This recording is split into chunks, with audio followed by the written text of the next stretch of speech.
Righto, what I'm going to do now is I'm going to swap over the tanks. I've got one, this main tank here filling, and that gravity feeds the other tank. So step one, turn the valve off so there's no water going down to the house.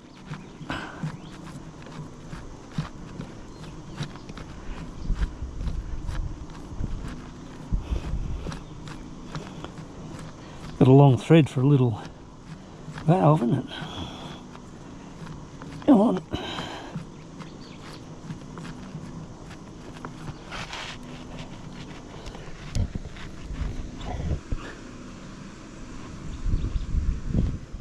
Okay, so that valve is now off. So theoretically there's no water going down to the house.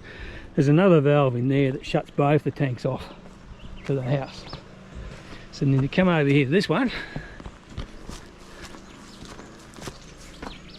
which is the one we're going to draw the water from now. And lift that up, and then turn it on. Yeah, big. Oh yeah, no room for a camera in there.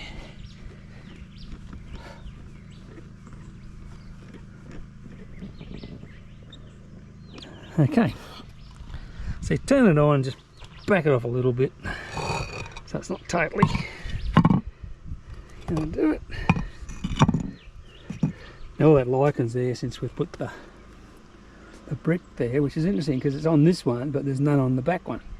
So obviously the front one gets a bit more weather than the back one. So that'll now gravity feed down to the house. Once this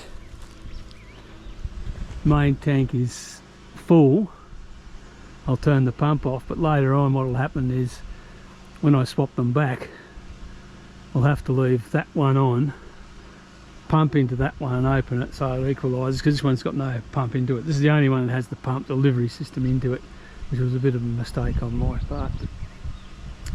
That's the way it goes. So as I said, yeah, and in here, oh, it'll be interesting to see what's in there because something's been digging.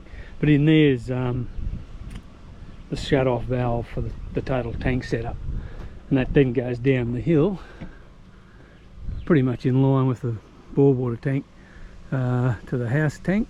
Where if you turn the house tank on, it'll also feed the house tank. But otherwise, just gravity fed. The house tank, of course, is fed by a pump, which we don't tend to use a lot.